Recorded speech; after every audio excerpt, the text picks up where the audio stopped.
As you may know, I was disinvited from delivering a college commencement address after some students objected to a book that I wrote 20 years ago in the shadow of 9/11. My social media tells the entire story if you want more detail. But here's the abridged version of what I would have said to the class of 2024. First, congratulations. COVID robbed you of pomp and circumstance when you were in high school, and now the tumult of college campus protests has denied some of an orderly graduation ceremony. Your experience is itself confirmation of the complex world that you're now entering. We're post-pandemic. All you've ever known is a climate of political dysfunction. Our economy is beset by inflation, and the cost of your education was staggering. Climate change poses an existential threat, war rages in the Middle East and Ukraine, and whether the benefits of artificial intelligence outweigh the potential harm is the subject of robust debate. It's a lot, and still none of it is the most important challenge we face as Americans. Instead, it's the fraying of our national fabric. We've been told so often that our differences define us that we're starting to act like it. And we can't count on politicians to provide us the necessary leadership. They're a large part of the problem. Like media influencers, the status quo is well suited to their self-preservation, but not ours. This polarization has been building for a while, but was made worse by that which is often labeled connectivity. Instead, technology has disconnected us.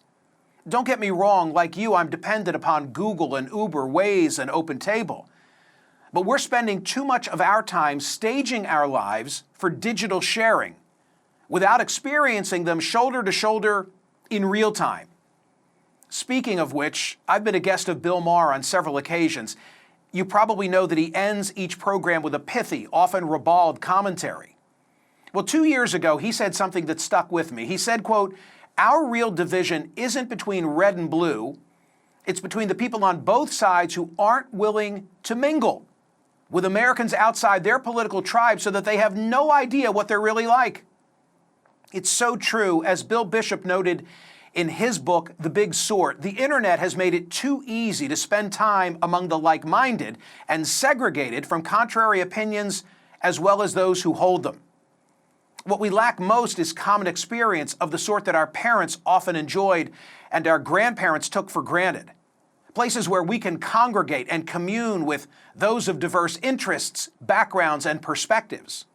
Robert Putnam saw the demise of all of this coming when he wrote about social capital in a book of 2000 titled Bowling Alone. He was referencing the glue that binds our communities and hence the nation. When those bonds don't exist, we're not there to help one another, and the less fortunate suffer the most. Economist Raj Chetty's research proved that. He showed that cross-class friendships have a stronger impact than school quality, family structure, job availability, or even a community's racial composition. Turns out the people you know open up opportunities. And the growing class divide in the United States, it closes them off.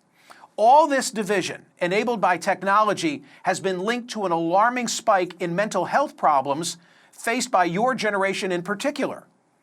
Surgeon General Vivek Murthy has called loneliness the crisis of our time. The good news is that we're not as divided as you've been led to believe.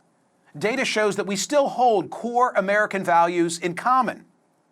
There's been no monumental shift in our issue positions in the last half century. So it's time for a national coming together. We have to surrender our superficial differences and reestablish social and economic connectedness. So as you embark on your careers, please give added consideration to citizenship.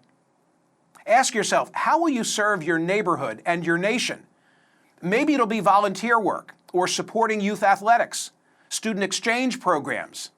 Become a big brother or big sister or otherwise figure out how you can be a mentor. Don't discount organized religion if you're a person of faith, whatever that faith might be. And support local media. The opportunities are unlimited. Here's one more book recommendation. The Good Life.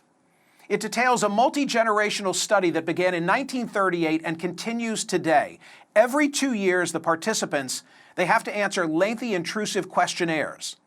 Every 5 years, they surrender their medical records. Every 15 years, they're interviewed face-to-face. What's the goal? To unlock the age-old question of what makes a good life. So what did the researchers learn? Well, some surveys today say that your generation has aspirations of being rich and famous. That's understandable. But neither is the key to a good life. Instead, the key to a good life is social fitness. Good relationships keep us happier, healthier, and help us live longer.